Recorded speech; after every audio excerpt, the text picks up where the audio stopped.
এইবার পহেলা বৈশাখটা খুবই ভালো কাটলো, কারণ আমার জামাই আমাকে একটা শাড়ি গিফট করছে, তার সাথে কিছু অর্নামেন্টস ছিল। তো এগুলা কিন্তু হাতে তৈরি, এগুলা কিনতে হয়নি বাইরে থেকে। কানের দুলটার দাম যদিও বা কম, কিন্তু তারপর আমার কাছে মনে হয় গোলাপ ফুল পরলে একটু পহেলা বৈশাখ ফ্লেভার আসে এই জন্যে। আর মালাটাও কিন্তু হাতে তৈরি। এই সবগুলোই কিন্তু মামনির পিপি নিজের হাতে বানিয়ে আমাকে দিয়েছে। মালাটা কিন্তু কেলে দিয়ে তৈরি, অনেক সুন্দর, তাই না? মামনি আর মামনির বাবা নিচে চলে গিয়ে রিক্সা ঠিক করতেছে, আর এদিকে আমার তালা দিয়ে যেতে একটু লেট হয়ে গেছে, এই জন্য আমি তাড়াহুড়ো করে নামতেছি, তার আগে একটু ঢং করতেছি, কারণ যেখানে যাচ্ছি ওখানে মনে হয় তেমন লাইটিংয়ের ব্যবস্থা নেই, তো বেশি ছবি টবি তুলতে পারবো না, যা তোলার এখনই তুলে নিলাম। আর এই দেখো মামনি আর আমি রিক্সায় উঠে গেছি। পুটুলির বাবাও আজকে আমাদের সাথে ঘুরতে যাচ্ছে, আর আমরা তাকে ঘুরতে নিয়ে যাচ্ছি, কারণ সে অনেক ব্যস্ত মানুষ, তার কোনো সময় নেই। আর রিক্সায় উঠলে আমার মামনি খুবই খুশি হয়। কথা বলতে বলতে বলতেই তো ভুলে গেছি আমরা কই যাচ্ছি। আমরা চলে এসেছি ফরিদপুরের রাজেন্দ্র কলেজে। তো এখানে কিন্তু সন্ধ্যার পর থেকে একদম জমজমাটভাবে মানুষজন আসা যাওয়া করে, মানে একটা অন্যরকম উৎসব মুখর পরিবেশ। তো আমরাও এখানেই চলে আসলাম।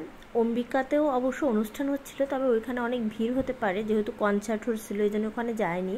আর এখানে আসার পর এখানে কিন্তু ঠান্ডা একটা বাতাস আসছে, অত গরম নেই, যদিও বা ওরা একটু লাইটিংয়ের ব্যবস্থা করতে পারতো বেশি করে, কারণ পহেলা বৈশাখ উপলক্ষে তো এখানে অনেকেই আসে। আর দেখো সব কাপড় আর কাপড়, আমরা তো এখন ত্রিপল হয়ে গেছি, কারণ আমরা তো এখন আর কাপড় নেই, আমরা তিনজন তো ত্রিপল। দেখো আমার মামনি কত খুশি, সে শুধু দৌড়িয়ে বেড়াচ্ছে। আমি তাকে এতবার রিকোয়েস্ট করতেছি একটা ছবি তুলে আসো মামনি, সে কিছুতেই রাজি হচ্ছে না। আর আমার মনটা খুবই খারাপ লাগতেছে, আমি তাকে ধরতে গেলে সে দৌড়ে যাচ্ছে। এই আইসক্রিমগুলো অনেক দিন পর দেখলাম, আর যেহেতু চলেই যাব তার আগে একটু মডেলিং করে নিচ্ছি, মডেলিং না আসলে একটু ভিডিও করে নিচ্ছি, কারণ আপলোড দিব এই জন্যে। এখন তো কোথাও গেলে আমার শুধু মনে থাকে যে কখন আমি একটা ভিডিও তৈরি করব, কখন আপলোড দিব। আর এর ভিতর দেখি আমার জামাই আমার জন্য ঝালমুড়ি নিয়ে এসেছে। এখানে কিন্তু ফুচকা, আইসক্রিম আরও অন্যান্য অনেক কিছু ছিল। তো আমি যদিও বা আজকে খেতে চাইনি, কারণ বাইরের খাবার আমি অনেকটা খাওয়া কমিয়ে দিয়েছি, তাহলে ভীষণ হেলদি হয়ে যাব এই ভয়ে। মামুনির চুল থেকে ক্লিপ ফুলে গেছে, আর সে দৌড়ে এসেছে আমার কাছে। আমি তো ভেবেছিলাম সে ফেলে দেবে, এর আগে সে অনেকগুলো ক্লিপ এভাবে হারিয়ে ফেলেছে, কিন্তু এখন একটু একটু করে বড় হচ্ছে তো বুঝতে শিখেছে। আর আমি কিন্তু বেশি সময় আর থাকবো না, আমি বারবার পুটুলির বাবাকে বলতেছি যে ভিডিও করা হয়ে গেলে চলে যাব। তারপর আর একটু ঘোরাফেরা করে আমরা বের হয়ে যাচ্ছি। আর মামনিকে লোভ দেখাইছিলাম যে তোমাকে আইসক্রিম কিনে দেবো, তাহলে ছবি তোলো, এই লোভ দেখিয়ে তার সাথে কয়েকটা ছবি তুলেছি।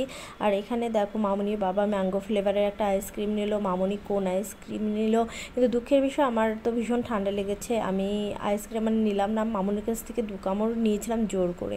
এটা আজকে সকালের ভিডিও, কারণ আমাদের যেহেতু পয়লা বৈশাখ আজকে, এই জন্য আমরা আজকেই পান্তা ইলিশ খেয়েছি। এখানে মাছের ডিমের বড়া বানিয়েছিলাম, ডাল ভর্তা, আলু ভর্তা, ইলিশ মাছ ভাজা, তরমুজ ছিল। মাছের ডিমের বড়া আমি কিভাবে ভাজি করছি এটা রিলস আকারে আমি আপলোড দেবো, তোমরা খেয়াল রেখো, আজকে না দিলেও কালকে দিয়ে দিব। আর এখন আমি একটা প্লেটে সর্বপ্রথম পুটুলির বাবাকে দিচ্ছি, কারণ যে কোনো জিনিস আমি তাকেই সবার আগে দিই, যেহেতু আজকে বছরের প্রথম দিন আর সে বাড়িতেই ছিল, এই জন্য প্রশ্নই ওঠে না আমি আগে খাওয়ার, আগে তাকে দিয়ে তারপর আমি খাবো। আজকে কিন্তু আমি সব কিছু রেডি করে দিয়েছি, কিন্তু পুটুলির বাবা শুধু ভর্তা 2টা করেছে, কারণ তার মাখানো ভর্তা যে এত মজা লাগে কি আর বলবো, আমার মাখানো ভর্তার থেকে অনেক বেশি মজা, অনেক বেশি সুস্বাদু। এখানে কিন্তু সবই দেওয়া হয়ে গেছে প্লেটে, এখন তাকে আমি খেতে দিব, তার আগে একটু ভিডিও করে নিচ্ছি। পান্তা ভাত খাওয়া হয়ে যাওয়ার পরে মিষ্টি আর পুরি খাচ্ছিলাম। এভাবেই পয়লা বৈশাখ পার করলাম। তো তোমাদের কেমন কাটলো অবশ্যই কমেন্টে জানিয়ে।